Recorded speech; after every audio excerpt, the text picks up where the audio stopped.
자, 색깔펜 드시고요. 자, 민법에다가 체크. 우리가 법에는 형사법이 있고 민법이 있는 거 알죠? 우리가 민사소송 같은 것들은 다 민법이야.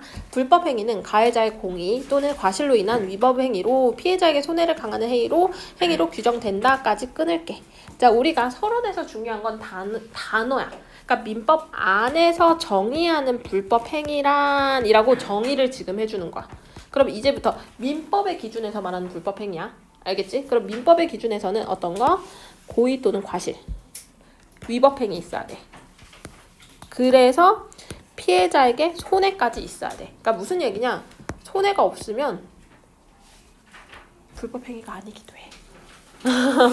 진짜로. 예전에 다른 학교에서 쌤 이거 막 했는데 너무 프린트물이랑 시험지가 유사해서 소송하겠다 했는데 그쪽에서 손해받은 게 없어서 안 됐거든. 자, 그러니까 민법이라는 건 이런 거야. 손해가 있냐 없냐. 알겠죠? 왜냐면 그 선생님 입장에선 성적이 올랐잖아. 자, 그러니까 배워야겠죠 우리가. 그래서 손해를 가하는 행위까지다. 그럼 이때 고의는, 자 얘들아 여기서부터 체크. 고의는 자신의 행위가 타인에게 손해를 가할 것임을 알고도 의도적으로 실행한 것을까지 끊을게. 항상 문장을 내가 해석력이 조금 약하면 항상 끊어서 다시 다른 말로 풀어봐봐. 그러니까 무슨 얘기냐? 내 행위가 타인에게 손해를 가할 것임을 알아. 그걸 의도라고 하죠. 알고도 실행한 것을. 자, 그러니까 고의에 대한 정의야. 이건 고의에 대한 정의야. 고의는 이제부터 의도적인 거야. 그러니까 이미 손해가 있을 것을 인지하고 있어. 안다에다가 인지라는 단어 유의어 정리할게. 대신이니까. 과실은 자신의 행위가 타인에게 손해를 가할 것이라고 예상하지 못했어. 그러니까 무슨 얘기냐? 타인 손해에 대해서 예상을 못했다. 못한 상태에서 실행한 거야. 그러니까 차이점은 뭐야? 예상했냐? 의도했냐? 알겠죠? 자, 그러면 여기서 과실은 정상적으로 요구되는 의무인 주의 의무를 다하지 못한. 자, 주의 의무까지 끊어봐. 항상 뭐뭐인이라고 앞에 있는 내용을 꾸며주는, 그러니까 수식해주는, 그러니까 정보야. 개념이야. 자, 그럼 인에다가 이꼴 하시면 돼. 주의 의무는 자 어떤 거다? 정상적 요구된다. 주의 의무를 다하지 못한 게 과실이야. 알겠죠? 자, 그럼 과실에 대한 정의가 다시 한번 정리를 해보면 과실은 어떻게 있다? 과실은 예상하지 못했다. 그리고 뭐야? 주의 의무를 다하지 못했다. 그게 과실의 의미야. 알겠죠? 그리고 정상적으로 요구된다라는 게 무슨 말이냐? 그거는 사회적인 통념이야. 사회적인 통념 같은 말이야. 통념이라는 뜻 자체가 뭐야? 사람들이 다 그렇다고 생각하는 일반적인 생각이야. 어른한테 침 뱉으면 안 된다. 이거 뭐 법으로 정해진 건 아니거든. 근데 우리가 일반적인 상식선에서는 그게 안 된다라고 되어 있는 거잖아. 그래서 통념적, 보편적인 사람, 그거를 뭐라? 사회 평균인 기준을 한다. 자, 그러니까 이게 무슨 말이냐면 너네가 혹시 모를까봐 또 친절하게 즉 이러면서 풀어냈어. 일반적인 개인의 능력이나 사정 등은 고려하지 않는다. 그러니까 무슨 얘기냐? 개인 이런 거 고려하지 않겠다. 자, 다시 한번 얘기를 하자면 정상적으로 요구되는, 그러니까 일반적인 사회 평균적으로 요구되는 주의 의무 있지? 아니 그 있잖아, 자동차를 운전할 때 당연히 앞을 봐야 되잖아. 앞을 봐야 이럴 정도가 일반적인 상식선 안에 있는 기준이야. 알겠지? 자, 그러면 고려하지 않는다. 그리고 손해에다가 체크. 불법 행위 전후에 따른 피해자의 이익 상태의 차이. 손해라는 거는 어떤 거? 이익 상태의 차이를 보겠다. 누구 기준? 피해자 기준. 가해자 기준 아닙니다. 요것도 체크해놔야 돼. 알겠죠? 자, 그럼 우리나라 민법에서는, 자 그러면 여기까지가 이제 서론에서는 개념에 대해서 딱 정리를 해주고 끝냈어. 그럼 문제점은 아직 없단 말이야. 알겠지? 이제 문제점이 나오는 것부터 우리가 스타트인데, 자 쭉 읽어보자. 민법에서는 피해자가 입은 손해는 가해자가 배상하도록 규정하고 있대. 손해는 누가 배상한다? 가해자가 배상해야 된다. 왜? 이는 그 손해가 가해자의 불법 행위에 의한 것이므로 원래 상태에 가장 가까운 상태. 그러니까 뭐야? 회복해야 된다. 로 단어를 요약할 수 있겠죠. 그쵸? 자, 그러면 이러한 점에서 일반적으로 법적 정의가 구현된 것으로 이거를 일반적 법적 정의 구현으로 받아들이는구나. 무엇이 이렇게 회복한다라는 것 자체가 뭐다? 법적 정의 구현이다. 같은 말이야. 이제부터 회복이란 단어 굳이 안 쓸 거야. 어떻게? 법적 정의 구현이라는 단어로 바꿔서 쓸 거야. 기출에서는. 알겠죠? 자, 피해자가 손해를 배상받으려면 가해자의 고의나 과실은 피해자가 입증해야 된대. 아, 이게 좀 열받죠? 자, 그러니까 무슨 얘기냐? 이 가해자의 고의나 과실이 있다라는 거는 누가 입증? 피해자가 입증해야 된대. 이거를 입증만 하면 안 돼. 뭐야? 법원에서 인정해줘야 돼. 그럼 어떻게? 가해자는 금전적 배상을 해야 된대. 자, 과정이 있죠? 어떻게? 입증을 하고 그 다음에 인정을 받고 그 다음에 금전적 배상을 받을 수 있다. 자, 그럼 여기까지는 문제가 있어 없어? 없어. 그냥 이것도 그냥 개념이야. 자, 근데 항상 문제가 생기는 건 언제부터? 그런데부터요. 그런데. 자, 근데 문제는 뭐야? 피해자의 손해에 피해자의 과실이 관련된 것으로. 봐봐 얘들아. 누구의 손해? 피해자의 손해야. 근데 문제는 이게 피해자의 과실과 관련된 것으로 인정되는 게 있대. 응? 이게 무슨 말이냐? 이때 고의에 의한 불법행위라면 고의는 아까 얘들아 이런 것들 단어 나오잖아. 귀찮아하지 말고 다시 올라가. 고의는 아까 뭐였어? 고의는 의도적인 거였어. 그래서 여기 다시 한번 적으면서 정리해. 고의는 의도적인 것이야. 의도적인 것에 의한 불법행위라면 고의에 의한 불법행위라면 조건이야, 조건. 손해배상에서 피해자 과실은 고려하지 않아. 피해자 과실은 필요 없다는 거야. 그러니까 피해자가 실수가 났다 하더라도 이 가해자가 이 고의라는 건 가해자가 하는 거야. 가해자가 고의를 해. 의도적으로 얘한테 손해를 끼치려고 의도로 악의적으로 다가온 거야. 그러면 이 피해자가 굳이 실수 난 거에 대해서 고려하겠다 안 하겠다? 하지 않겠다. 그럼 이것까진 문제가 없잖아. 하지만 다시 가해자의 과실에 의한 불법행위라면 그러니까 얘들아 과실이라고 얘기했네. 자, 아까 과실은 뭐였지? 과실은? 자, 다시 올라가서 정확한 단어를 자꾸 보도록 해. 과실은 뭐야? 예상하지 못했다. 주의 의무를 못해서다. 그러니까 얘는 과실은 내가 의도가 없었다라는 거야. 쉽게 말하면 의도도 없었고 예상하지도 못했던 거야. 과실에 의한 불법행위라면 가해자는 어떻게? 피해자에게 손해가 의도가 없었다. 이거 같은 말이잖아. 내가 과실에 대한 정의를 잘 다시 맞췄다면 굳이 이 문장을 막 자세히 읽고 힘쓸 필요가 없었어. 그치? 가해자가 의도가 없었고, 그치? 거기다가 피해자도 과실이 일정 부분 있어. 그럼 피해자의 과실을 고려하지 않는 것이 부당할 수 있다. 그럼 무슨 말이야? 피해자의 과실을 뭐 해야 된다? 고려해야 된다. 고려해야 한다. 말을 어렵게 쓰죠. 고려하지 않는 것이 부당하다. 이중 부정 고려하지 않는 것이 안 된다 이런 말이잖아. 그렇죠? 그래서 피해자의 과실을 고려한다. 그래서 가해자가 자신의 과실이 아닌 부분에 대한 책임을 지기 때문이다. 그러면 이것도 이유야. 왜 그렇게 부당하다라고 생각하는지에 대한 이유야. 뭐 때문에? 자신의 과실이 아닌 부분에 대한 책임을 지면 안 되잖아. 그렇죠? 언제까지만? 내가 과실이 있는 부분까지만, 가해자의 과실 부분만, 이 부분만 어떻게 하자? 책임을 지자란 말이야. 과실 부분만 책임을 지자라는 의도겠죠. 법에 대한 의도.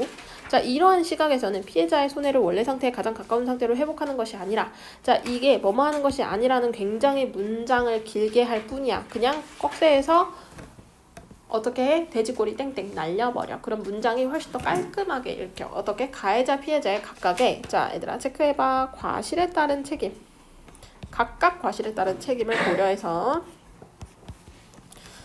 부담을, 손해 부담을 어떻게 배분해야 돼. 그게 법적 정의 구현으로 본대. 이거를 법적 정의를 구현한다. 자, 그러면 이 관점에서는 어떻게? 배분적 정의라고 한다. 그러니까 우리나라는 피해자가 입은 손해에 피해자의 과실도 관련된 것으로 인정된 경우는 과실 상계를 적용한대. 자, 얘들아 상계 관련한 문제도 따로 있었거든. 자, 그러면 과실 상계는 가해자가 지급해야 할 손해배상액 중에 피해자의 과실에 해당하는 만큼을 감액하자.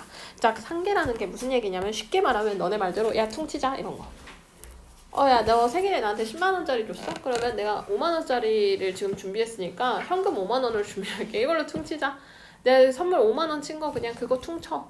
상계하는 거야. 말이 어렵죠? 너랑 나랑 생일이 같네? 야 준 걸로 쳐. 이해됐어? 이게 퉁치자. 이게 상계라는 단어야. 알겠지? 그러니까 무슨 얘기냐? 과실상계는 손해배상이 있을 거 아니야. 가해자가 지급해야 할 손해배상액 중에서 어떻게? 피해자 과실에 해당하는 만큼을 감액한다 했으니까 여기다가 빼기 해주시면 돼. 내가 원래는 100만 원의 손해배상을 해야 되는데 한 얘네가 그 피해자가 30%의 과실이 있었던 거야. 그러면 30%인 30만 원 정도는 어떻게? 야, 피해자인 네가 해줘. 그러니까 나는 뭐야? 퉁 쳐서 30만 원을 퉁 쳐서 어떻게? 그러니까 내가 100만 원 주고 30만 원을 돌려받고 이게 아니라 어떻게? 100만 원 중에 너의 과실 비율인 30%는 빼고 70%만 내가 책임지겠어. 이게 상계야. 알겠죠? 말을 어렵게 하죠? 이때 피해자의 과실에 대한 판단할 때도 어떻게? 자, 그럼 피해자의 과실은 어느 정도로? 사회 평균을 기준으로 한다. 이는 어떻게? 과실상계를 공정하게. 그래서 목적이 뭐다? 과실상계 공정이 목적이다. 그러니까 무슨 얘기냐? 이런 거를 제일 많이 볼 수 있는 게 너네 자동차 사고 났을 때 자동차랑 부딪혔을 때 100대 0이 나오는 경우는 거의 없어. 선생님이 최근에 일으킨 사고가 100대 0이긴 했는데 자, 보통 그런 경우는 많이 없고 보통은 과실 비율이 뭐 7대 3 이렇게 다 떨어져. 알겠지? 가만히 있는 차를 갖다가 박으면 내가 그랬는데 자, 실수로 가다가 왔는데 그런 거지 않은 이상은 100대 0이 안 나와. 뭐 내가 주행 중에 얘가 갑자기 부딪혔지. 근데 판사는 야, 피할 수도 있지 않았나? 이렇게 보는 거야. 그러면 네가 주의 의무를 좀 게을리했어. 그러니까 너도 1의 책임이 있는 거야. 이렇게 하는 거야. 그러니까 너네 막 무단횡단 했을 때 치잖아. 너네도 과실이 있다고 보는 거야. 차도 당연히 주의 의무를 안 했지만 너도 차가 오는지 안 오는지 봐야 됐을 거 아니야. 이렇게. 이해됐죠? 자, 불법행위가 여러 명의 가해자에게 발생하는 경우는 나 지문 볼게. 얘들아, 가지문을 잘 봤으면 나 지문은 거의 적용이나 이런 것들이거든. 그러니까 가지문을 철저하게 잘 정리하고 나 지문으로 넘어가면 돼. 알겠죠? 자, 그럼 나도 다시 한번 체크해보자. 불법행위가 문제는 여러 명의 가해자야. 맞아. 집단으로 사기치는 거 있잖아. 그러면 공동불법이야, 이거는. 그러면 공동불법행위가 가해자들의 고의 없이 문제는 뭐야? 고의는 없어. 그냥 과실로만 의해서 발생해. 거기에 피해자의 과실도 있어. 그러면 부담해야 할 손해배상액에서 이거는 우리 앞에서 한 내용이잖아. 피해자의 과실을 감액이 가능하다고. 이건 위에서 얘기한 거야. 이거 이미 가 지문에서 살짝 얘기를 해줬던 거라서 이 부분은 힘 빼고 읽으셔도 돼. 자, 근데 항상 문제가 되는 건 본격적인 문제는 그런 데부터라고 했죠. 공동불법행위는 가해자의 각각의 과실이 피해자가 입은 손해에 미친 영향이 서로 다를 수 있다. 이 말이 무슨 말이냐. 자, 문제는 가해자들이 각각의 과실이 있을 거 아니야. 근데 손해의 영향이 다를 수가 있어. 무슨 얘기냐면, 자, 여러 명이 우리가 셋이 힘을 모아서 조이를 때렸어. 때렸는데 선생님은 엄청 많이 때린 거야. 그래서 막 조이가 막 많이 심하게 다쳤어. 근데 뭐 서영이는 옆에서 이렇게 좀 구경을 했고 너도 이렇게 옆에서 그냥 웃기만 하고 살짝 이렇게 건드리기만 한 거야. 근데 영향을 미친. 근데 우리는 둘 다, 셋 다 우리가 잘못한 거잖아. 피해를 끼쳤잖아. 그러면 병원비를 내줘야 되는데 이 병원비를 누가 제일 많이 내야 돼? 내가 제일 많이 해야지. 선생님이 제일 많이 내야지. 내가 제일 영향을 많이 미쳤잖아. 원상태 복구까지 노력을 해줘야 될 거 아니야. 원상태의 몸으로 돌아올 때까지. 회복이 될 때까지. 알겠죠? 자, 그러면 봐봐. 근데 물론 지금 이거는 고의가 아니라 과실이, 선생님은 지금 예시를 고의로 들긴 했어. 과실에서는 서로 다르다라는 게 문제점이야. 그러면 어떻게? 그 방식을 다양하게 할 수 있다는 특징이 있네. 그러면 그 방식에 대해서 알려주겠네 라고 일단 깔고 가시면 글 읽기가 쉬워져. 자, 원칙적으로는 공동불법 행위로 인한 피해자가 입은 손해는 다 연대해라. 자, 근데 연대배상이라는 뜻은 이게 무슨 말이냐면 손해배상 전체를 함께 책임져라. 이게 연대야. 그러면 이는 과실이 경미한 가해자라도, 그러니까 과실이 굉장히 적은 가해자라도 어떻게? 본인 외에 다른 가해자에게 경제적 능력이 없다면, 그러니까 나만 부자야. 그러면 어떡해? 단독으로 손해배상을 전체를 책임져야 할 수 있다. 할 수 있다라는 건 그렇게 되기도 한다. 어떤 경우? 만약에 다른 가해자들이 경제적 능력이 없는 경우. 없으면 내가 책임져야지. 왜? 연대니까. 대신 피해자 입장에선 자신이 입은 손해를 원래 상태에 가장 가까운 상태로 회복할 가능성이 크다. 왜? 왜? 이유. 연대는 얘들아 무조건 책임을 누군가는 지잖아. 책임을 회피할 수가 없어. 연대가 된다면. 얘 가난한데 어떻게 나한테 손해배상 못하는 거 아니야가 아니야. 이 중에서 누구 한 명이라도 돈이 있는 애면 걔를 말 그대로 너네 말대로 조진다라고 하죠. 추적해가지고 막 재산 털고 막 끝까지 쫓아가면 돼. 알겠지? 이 방식에 따르면 손해배상은 가해자 각각의 피해자가 입은 손해에 영향을 미친 정도에 관계없이 그러니까 뭐야? 정도와 상관이 없어. 공동으로. 이게 아까 연대라고 했잖아. 근데 너네가 이렇게까지 설명을 2번, 3번 했는데 또 혹시나 모를까봐 또 예시를 들어서 또 설명해줘. 피해자 갑이, 가해자 을과 병. 자, 을과 병이 가해자야. 걔네 공동 불법행위지.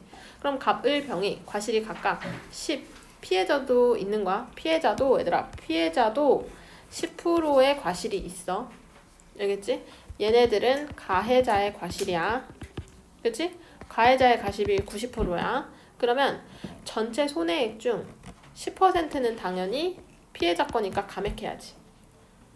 그러면 감액된 금액 90만 원이겠죠?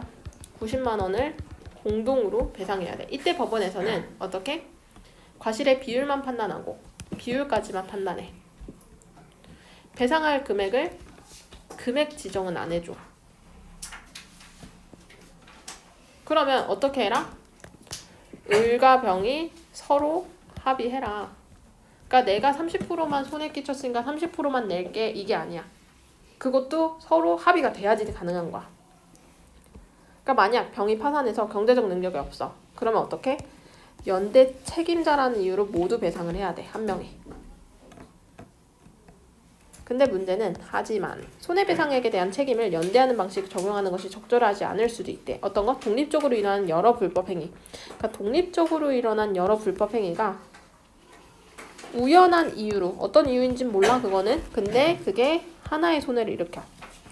그래서 결국에는 결과적으로는 공동 불법행위야. 근데 이 과정은 안 보고 공동 불법행위만 보고 너네 다 같은 애들이네. 다 같은 가해자네. 퉁쳐서 너네 다 연대 책임에 이러면 난 막 저 강남에 살던 억울한 어떤 A씨는 나 모르는 사람들인데 갑자기 나는 불법 행위자가 되면서 내가 얘네들의 책임까지 내가 다 해야 된다고 나는 5% 책임밖에 없는데 약간 이렇게 될 수도 있는 거야. 뭐 통화 한번 잘못했다가 난 분명 끊긴 했는데 영향을 줬다는 이유로 보이스피싱에 연루돼가지고 내가 보이스피싱의 전체 금액을 배상해야 될 수도 있는 거야. 억울하겠지. 그치?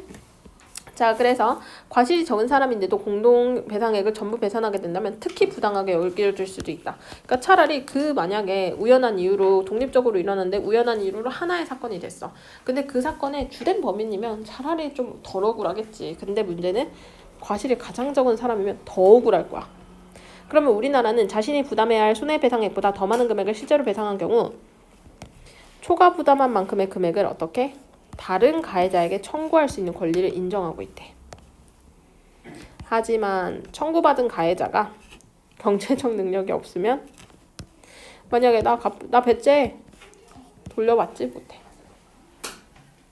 그러니까 형사에서 벌금이 나오잖아. 그러면 돈 없어 배째 이러면 너 교도소 들어가 하루당 10만 원씩 쳐줄게 이러고 500만 원이면 500만 원 채울 때까지 가둬놓으면 돼. 거기서 노동을 하면 되거든. 근데 민사는 내가 개인한테 받아내는 거야. 개인과 개인의 싸움이야. 그래서 얘가 나한테 돈을 안 준다고 하더라도 집어넣을 순 없어.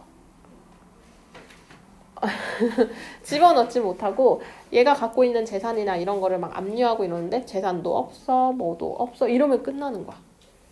알겠죠? 그래서 여기서 우리가 알 수 있는 거. 이상한 사람은 최대한 피하자. 너네가 손해를 받아도 손해를 배상받을 길이 없다. 여기서 제일 무서운 게 잃을 게 없는 사람들. 피해야 돼. 알겠죠? 자, 이를 고려해 판례에서는 예외적으로, 그래서 판례라는 건 이전에 있었던 사건들이야. 예외적으로 연대 배상이 아닌, 자, 이런 것들 뭐뭐를 날려 가해자의 과실 개별적 배상하는 방식을 취하게 될 때 정말 예외적인 거죠. 그러니까 원칙하고 멀어지는 거야. 자, 이 방식은 가해자들 사이에 공모행위가 없다. 그러니까 가해자들 사이에 공모행위가 없다라고 해야 돼. 같이 공모라는 거는 다시 모여가지고 이걸 짰다라는 거야. 그리고 손해배상액이 거액이어야 되고, 그리고 과실의 영향이 명확하게 비교할 수 있어야 돼. 그러니까 조건 1. 공모행위였고, 조건 2. 거액이어야 되고, 영향의 차이를 비교할 수 있어야 돼. 그럼 이 방식에 따르면 어떻게? 과실이 개별적으로 비교해서 배상할 금액들을, 그러니까 이게 무슨 말이냐? 예를 들어 법원이 피해자와 가해자의 1의 과실 비율을 1대1, 피해자와 가해자 2의 과실 비율을 이제 1대3으로 판단한다면 가해자 1과 2 각각의 실제 배상 금액을 지정할 수 있는 거야. 자, 얘들아, 여기 말이 더 어려운데? 자, 여기 말이 더 어려운데 이게 무슨 말이야? 그러니까 무슨 얘기냐? 피해자의 과실과 가해자의 각자의 과실을 비교할 거라는 거야. 각각 비교할 거야. 그러니까 문제는 항상 그러니까 가해자만 과실을 했으면 다행인데 피해자도 과실이 껴있을 때가 문제잖아. 왜냐면 이거 상계해야 되잖아. 그렇죠?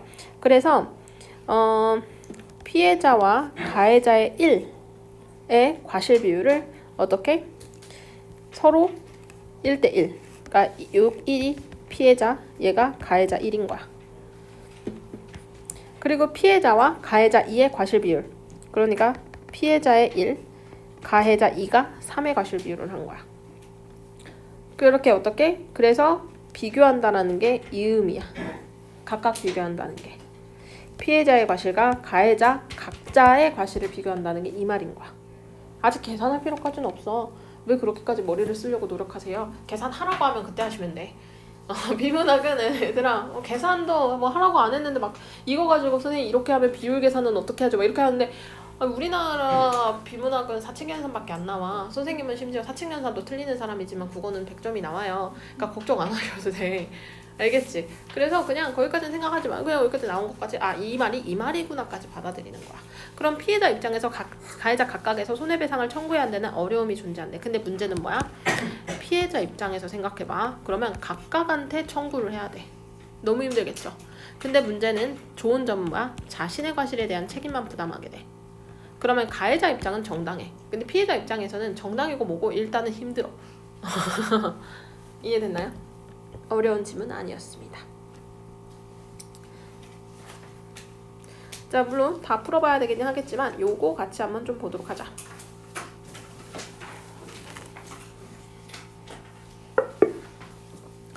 자, 가와 나의 내용을 학습하기 위한 자료 일부인데 사건 당사자 A 법인 B사 CC가 있어. 말이 어렵네. 자, 그럼 보자. A 법인. 이 법인이라는 단어 좀 체크를 하고 갈게. 왜냐면 법은 얘들아 사람한테 적용이거든. 회사는 사람이 아니잖아. 그래서 어떻게?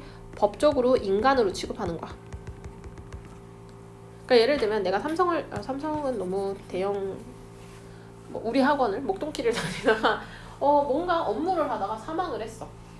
근데 사람이 죽게 되면 과실이든 의도가 있든 책임을 져야 되잖아. 근데 이 학원에 있는 어떤 기물 때문에 죽은 거야.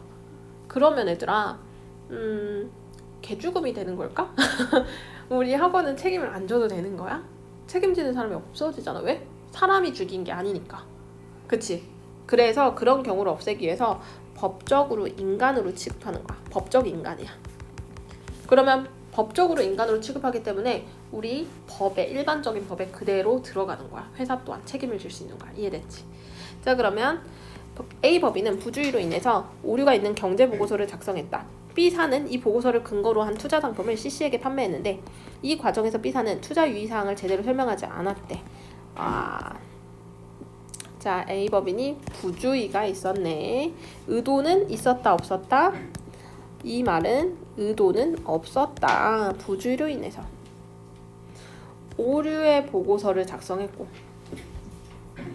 B사는 이걸 가지고 그러면 A사와 B사가 의도한 건 아니지만 어떻게 했어? C에게 피해를 끼쳤어 안 끼쳤어? 끼친 거야. 그러면 성급하게 투자를 해서 10만 원의 손해를 얻었대. 그러면 CC는 자신의 손해가 얘네들 때문에 일어났다라고 얘기를 하는 거죠. 그러면 판결 결과 보자. 법원은 이 사건의 A법인과 B사의 과실만에 의해서 아까 말했지 의도가 없으면 과실인 거잖아. 그래서 공동 불법 행위라고 판단해. 근데 문제는 CC의 과실도 인정해. 왜? 왜 CC의 과실도? 잘못된 판단으로 본인도 과실이 있는 거야. 법원은 A법인, B사, C의 과실 비율 각각 30, 60. 왜? 왜 B사가 60%나 잡혔을까? 투자 유의사항을 설명하지 않았어. 과실 비율이 커질 수밖에 없어. 그래서 A법인, B사 각자 실제 배상할 금액을 지정해주지 않았다라는 거는 뭐야? 공동연대해라. 이렇게 괄호친 거는 예외적인 사항은 버리겠다라는 얘기입니다. 알겠죠? 자, 그러면 이거 한번 지금 문제 잠깐만 기다릴 테니까 문제 좀 풀어주세요.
답을 쌤이 돌아다니면서 볼게.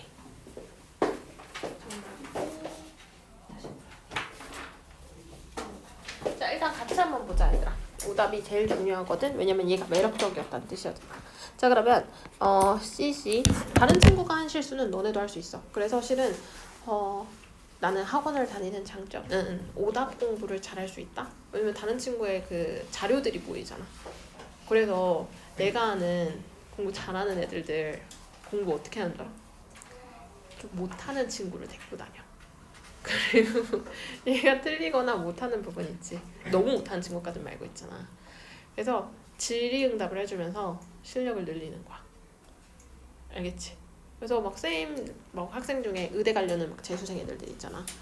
그런 친구들 이제 있으면 뭐 좀 한 여유가 된다. 그러면 너 첨삭해 또는 과외 추천합니다. 막 질의응답 해주다 보면 내가 늘어. 알겠지? 자, 그럼 CC의 과실을 인정한다고 판결한 것은 여기까지 맞죠? CC가 투자를 할 때 투자자에게 정상적으로 요구되는 의무를 제대로 지키지 않다. 투자자지. CC는 투자자야. 그치? 정상적으로 요구되는 의무는 뭐야? 내가 제대로 확인을 해라. 성급하게 투자 결정하지 말고 정확한 판단을 할 수 있도록 해야 한다 라는 건데 걔는 했어 안 했어? 안 했잖아. 그래서 과실 비율이 잡힌 거야. 근데 3번 같은 경우 볼까? A법인의 과실이 B사보다 작다고 판결한 것은 B사가 파산하여 경제적 능력이 없더라도 A법인이 단독 책임질 필요가 없다고 본 것이긴. 얘들아, 일단 말 자체가 좀 어렵긴 했겠지만 우리가 지문을 잘 기억하면, 왜냐면 문제 자체에서 가나의 내용이 기준이 되는 거야. 그러면 우리가 분명 공동 이제 배상 책임이 있다 한다고 했었지. 그럼 B가 파산을 해. 경제적 능력이 없어. 그럼 어떻게? A법인이 무조건 해야 된다고. 왜? 과실 비율 안 잡아줬잖아. 공동 연대에서 책임져라. 연대에서 책임져라라는 얘기잖아. 그렇기 때문에 얘는 틀린 거야. 알겠죠? 나머지는 풀어보도록 하자. 그리고 얘들아, 어휘 같은 경우는 유의어 찾으면 잘 풀려. 어떻게 하냐면 A에 과실 비율을 기준으로 삼았다라는 거는 뭐 기준으로 잡았다 이렇게 유의어를 넣고 그 단어를 거기 다른 데다가 다 넣어봐. 그럼 아닌 경우들 보일 거야. 알겠죠? 쌤 뭐 2개 이렇게 걸리는데요. 그러면 또 다른 유의어를 넣어. 유의어는 하나만 있지 않잖아. 알겠죠?